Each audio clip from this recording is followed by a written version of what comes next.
Analisis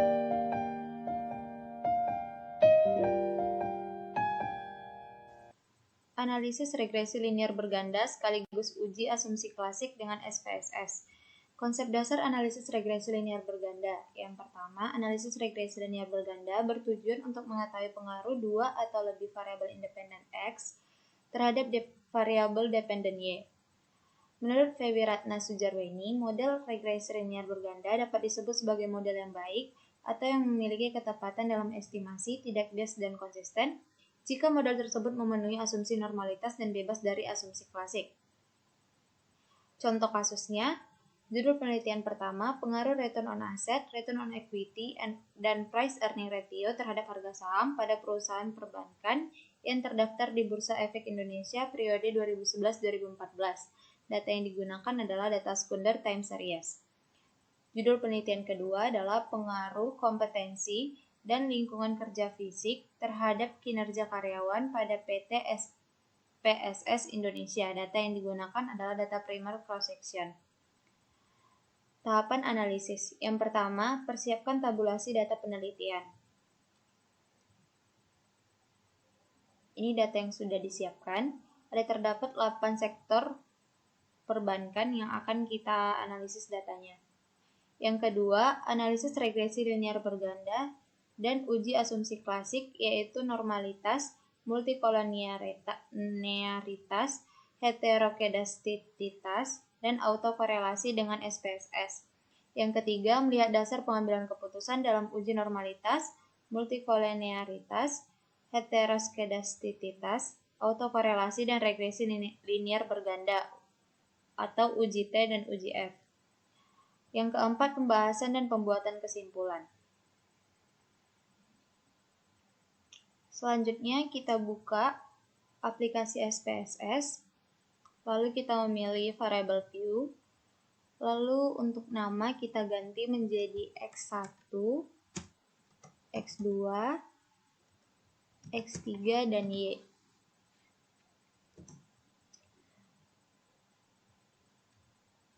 Nah, untuk labelnya kita ganti sesuai yang di data kita tadi. X1-nya adalah ROA, X2 adalah ROE, X3 adalah PER, dan Y adalah harga saham. Lalu tinggal kita copy, lalu kita salin.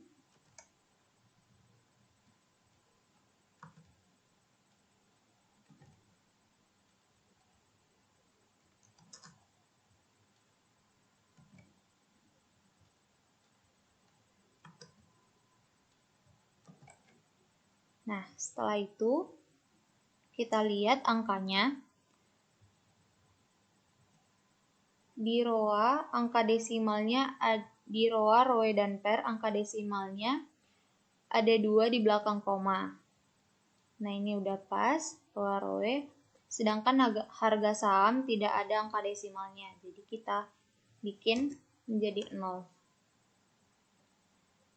Nah, untuk measure-nya, kita pilih scale.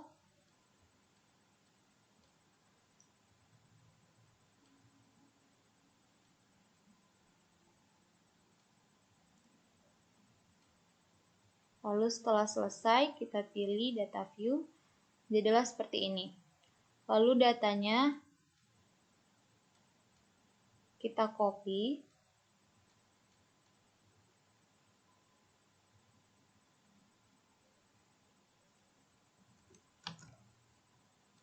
Ke dalam tabel SPSS.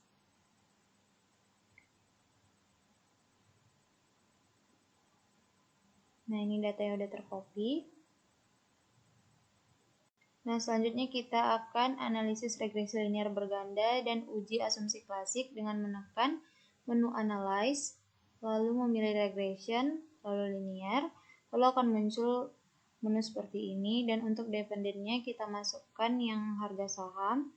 Untuk independennya kita pilih ROA, ROE, dan PER. Lalu selanjutnya kita akan memilih statistik. Lalu kita akan mencentang deskriptif untuk memperlihatkan statistik deskriptifnya nanti. Lalu kita tekan, kita centang, collinearity diagnostic. Gunanya nanti untuk uji multicollinearitas. Lalu kita tekan Durbin-Watson. Untuk uji autokorelasi. Lalu continue. Lalu kita tekan plot. Lalu kita tekan normal probability plot. Seperti ini. Untuk uji normalitas, lalu kita bisa juga menekan histogram untuk uji normalitas juga. Lalu untuk Y, kita pilih spreadsheet. Dan untuk X, kita pilih spread. Seperti ini. Ini gunanya adalah untuk uji scatter plot pada heteroskedastisitas. Lalu setelah itu kita klik continue, lalu kita klik OK. Kita tunggu datanya. Nah, ini adalah hasil output dari analisis regresi dan asumsi klasik. Kita tunggu sampai terproses semua. Nah, ini dia. Nah, dasar pengambilan keputusan uji normalitas probability plot. Menurut Imam Ghazali, model regresi dikatakan berdistribusi normal jika data plotting atau titik-titik yang menggambarkan data sesungguhnya membentuk garis diagonal. Nah, kita lihat di datanya.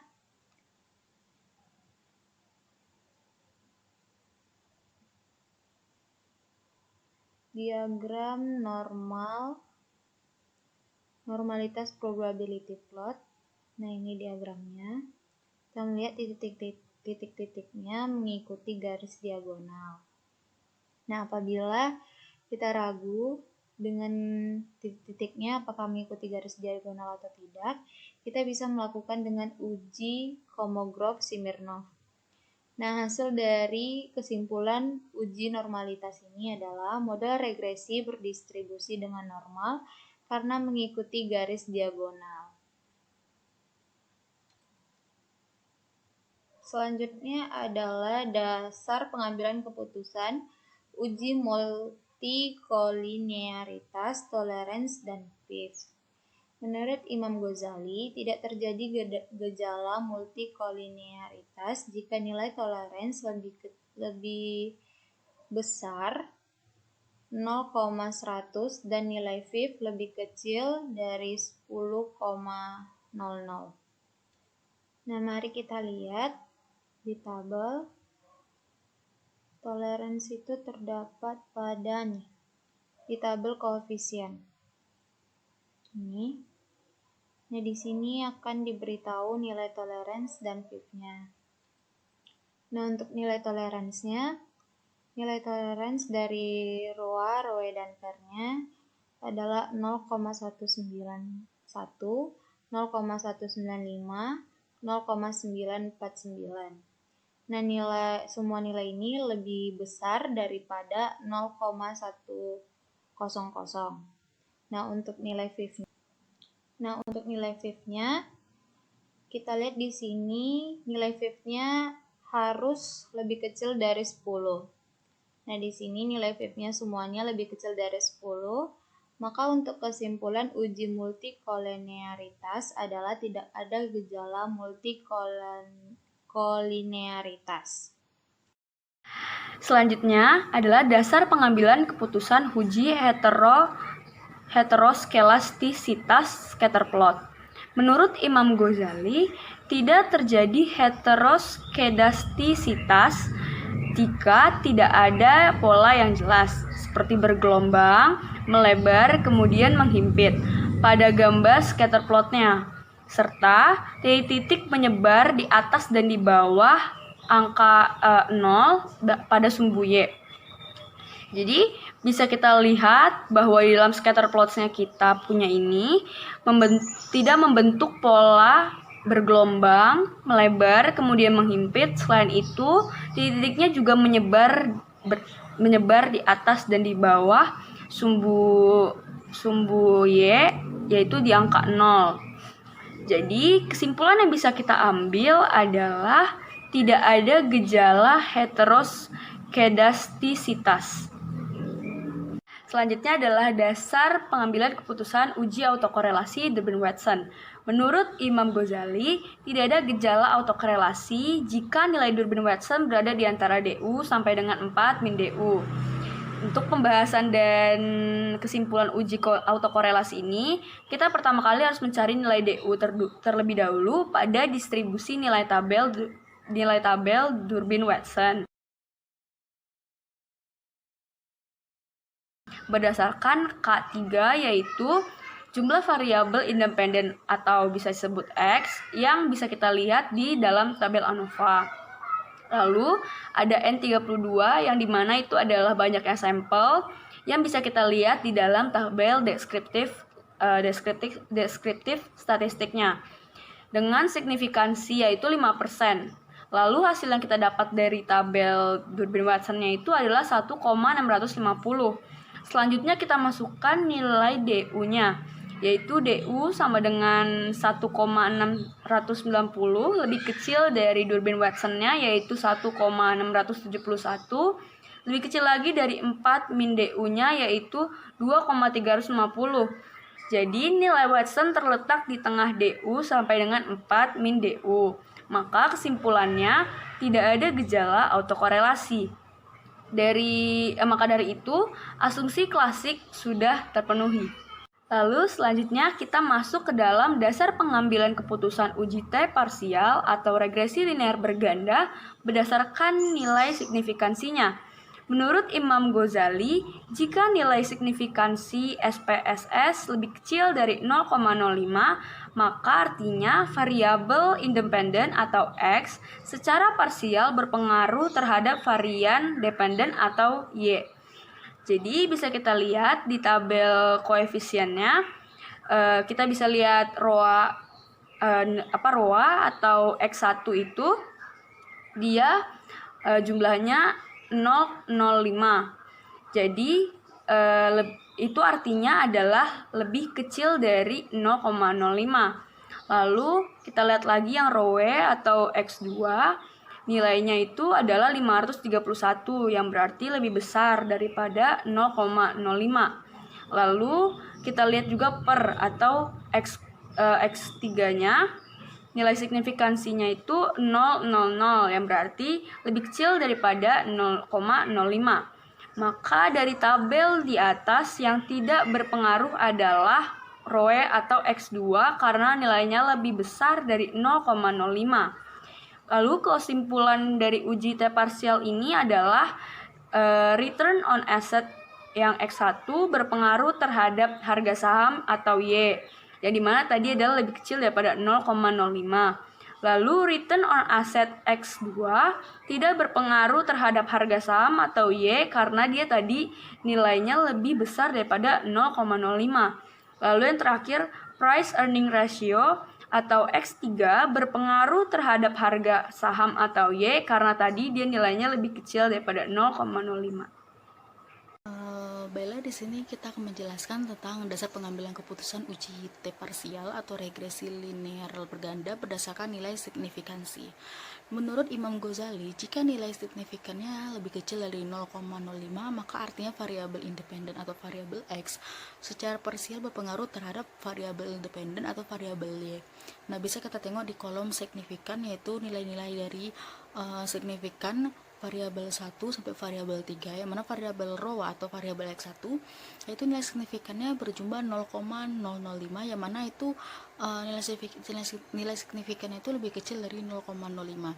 Dan yang kedua itu ada variabel ρ atau X2, itu nilai signifikannya berjumlah 0,531, yang mana nilai signifikannya ini lebih besar dari 0,05. Dan yang ketiga yaitu ada pair atau variabel X3, yang mana nilai signifikannya ini berjumlah 0,00, yaitu nilai signifikan itu lebih kecil dari nilai 0,05. Maka dari situ dapat kita simpulkan untuk uji T parsial bahwa return on asset atau variabel X1 berpengaruh terhadap harga saham karena nilai signifikannya itu lebih kecil dari 0,05. Dan yang kedua itu Yang kedua, return on equity atau variabel 2 tidak berpengaruh terhadap harga saham karena nilai variabel itu lebih tinggi dari 0,05. Dan yang ketiga, price earning ratio atau variabel X3 berpengaruh terhadap harga saham karena nilai variabelnya itu lebih rendah dari 0,05. Selanjutnya, dasar pengambilan keputusan uji T parsial atau regresi linear berganda berdasarkan nilai hitung dan tabel. Menurut V. Wiratna Sujarweni, jika nilai T hitung lebih besar dari T tabel, maka artinya variabel independen atau variabel X secara parsial berpengaruh terhadap variabel dependen atau variabel Y. Bisa kita tengok untuk nilai T hitungnya itu sudah ada di kolom signifikan, yang mana nilai T hitung pada variabel X1 sampai X3 sudah tertera tuh di kolom signifikan, yang mana variabel X1 atau variabel ρ itu nilai T hitungnya berjumlah 3,05, dan begitu juga ke nilai T hitung dari X2 dan X3 seterusnya. Nah, di sini kita mencari rumus dari T tabel, yang mana rumus dari T tabel ialah dalam kurung alfa dibagi 2 dan N dikurang K dan juga dikurang 1. Nah, bisa kita masukin bahwa nilai alfa itu berjumlah 0,05 dibagi 2 dan N itu ada 32. Dari kita tengok dari kolom yang di atas. Terus K yaitu jumlah dari variabel itu ada 3 dikurang ke 3 dan dikurang 1 itu dari rumus. Maka dapat hasil di bawahnya itu berjumlah 0,025 dan juga 28. Nah, jadi patokan itu kan sekarang angka 0,25 dan juga angka 28. Nah, angka 28 itu sudah terletak di kolom SPSF, yaitu letaknya ada di DF. Residual itu ada di F, ada angka 28.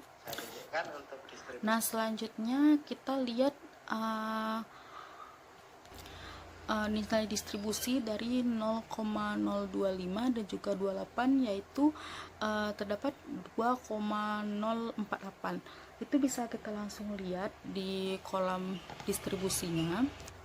Nah, sekarang kita buka kolom distribusi nilai tabelnya. Nah, bisa kita tengok di F-nya. Di F tadi kita sudah dapat angka 28. Nah, kita cari angka 28 untuk di F-nya, yaitu dilanjutkan juga untuk mencari kita cari lagi untuk angka 0,25 maksudnya. Nah, kita cari untuk di atas, itu masih ada di deretan di F, ada itu angka 0,025, dan kita cari ke bawah itu 2,048. Nah, ketemu di situ hasil itu nilai 2,048 dan itu masih sejajar dengan di F28. Nah, jadi dapat disimpulkan bahwa T tabel yaitu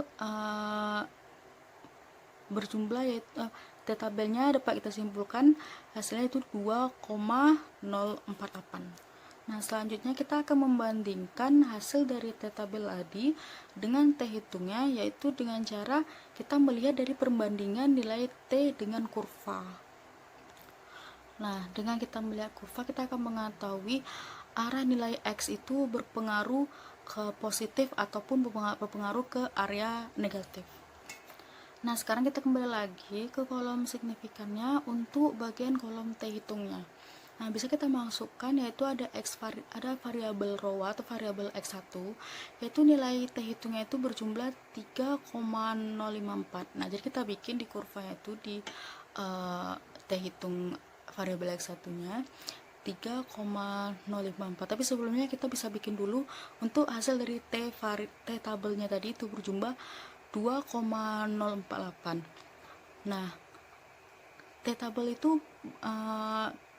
akan berpengaruh juga ke area negatif, maka kita akan buat juga T tabelnya di area negatif, yaitu minus 2,048. Maka apabila hasil dari T hitung nanti lebih rendah dari T tabel, maka dia akan berpengaruh ke area negatif. Selanjutnya lanjut kita akan meletakkan dulu nilai-nilai dari T hitung itu ke dalam kurva. Nah, untuk T row atau variabel X2 itu nilainya nilai T hitungnya itu berjumlah 0,635, yang mana letaknya itu lebih rendah dari T tabel yang 2,048. Maka dapat disimpulkan bahwa T hitung dari variabel X2 itu tidak berpengaruh, atau bisa dikatakan dia itu berpengaruh ke area negatif. Nah, selanjutnya kita letak lagi untuk variabel per atau variabel X3 itu yang berjumlah 4,137, yang mana hasil dari variabel X3 ini dia lebih tinggi dari variabel dari hasil T tabel, yang mana variabel T hitung dari X3 ini berpengaruh ke area positif. Jadi kita dapat simpulkan lagi untuk diuji T parsial bahwa variabel X1 itu berpengaruh positif terhadap Y karena nilai variabelnya lebih tinggi dari T tabel, dan variabel X2 itu tidak berpengaruh terhadap variabel Y karena nilai variabel X2 itu lebih rendah dari 2,048. Nah, yang variabel X3 itu berpengaruh positif terhadap variabel Y karena nilai T hitung dari variabel X3 itu lebih tinggi dari T tabel, yaitu 2,048. Nah, selanjutnya kita ke dasar pengambilan keputusan uji F simultan atau regresi linear berganda berdasarkan nilai signifikannya. Nah, menurut Imam Ghazali, jika nilai signifikannya lebih kecil dari 0,05, maka artinya variabel independen atau variabel X secara simultan berpengaruh terhadap variabel dependen atau variabel Y. Nah, kita akan melihat nilai signifikannya itu pada kolom ANOVA. Nah, di situ tertera nilai F dan juga nilai signifikannya pada kolom terakhir. Bisa kita lihat nilai signifikannya itu berjumlah 0,000, yang mana nilai signifikannya ini lebih kecil dari 0,05. Signifikannya itu berjumlah 0,005, yang mana nilai signifikannya ini lebih kecil dari 0,05, maka dapat disimpulkan di uji F simultan bahwa return on asset atau variabel X1, return on equity atau variabel X2, dan price earning ratio atau variabel X3 secara simultan dia berpengaruh terhadap harga saham atau variabel Y karena nilai signifikannya itu lebih kecil dari 0,05. Lanjut kita ke dasar pengambilan keputusan uji F simultan atau regresi linear berganda berdasarkan nilai hitung dan tabel. Nah, menurut V. Wiratma Sujarweni, jika nilai F hitung lebih besar dari F tabel, maka artinya variabel independen atau variabel X secara simultan berpengaruh terhadap variabel dependen atau variabel Y, yang mana bisa kita lihat hasil dari F hitungnya itu di kolom ANOVA, yang mana jumlah F hitungnya itu yaitu berjumlah 33,954. Nah, berarti kita harus mencari rumus dari hasil dari F tabel, yang mana rumusnya itu dalam kurung K dan juga N dikurang K sama dengan K yaitu jumlah variabel bebas yaitu ada 3, dan N itu jumlah sampel yaitu ada 32 dikurang 3, yang mana hasilnya itu 3 dan juga 29. Nah, maka kita bisa melihat lagi dari distribusi nilai tabel. Nah, kita buka dari kolom distribusi nilai tabelnya bahwa bahwa kita bisa lihat di kolomnya itu kita cari dulu angka 3, terus kita cari ke bawah sampai ke angka 29. Nah, dari angka 29 itu kita dapat melihat bahwa di kolom itu terdapat nilai tapi berhubung di kolom distribusi nilai tabel F 0,5 itu tidak ada angka 29, maka kita cari nilai terdekat dari angka terdekat dari 29 itu ada angka 30. Nah, kita lihat angka 30 plus garis lurus ke kolom angka 3 tadi. Nah, bisa di situ kita lihat itu nilainya terdapat 2,92 di distribusi nilai tabel F 0,5. Maka hasil dari rumus T-tabel yaitu untuk nilai distribusi T-tabelnya itu berjumlah 2,92. Nah, jadi kita juga dapat simpulkan bahwa return on asset atau variabel X1, return on equity pada variabel X2, dan price earning ratio pada variabel X3 secara simultan itu berpengaruh terhadap harga saham.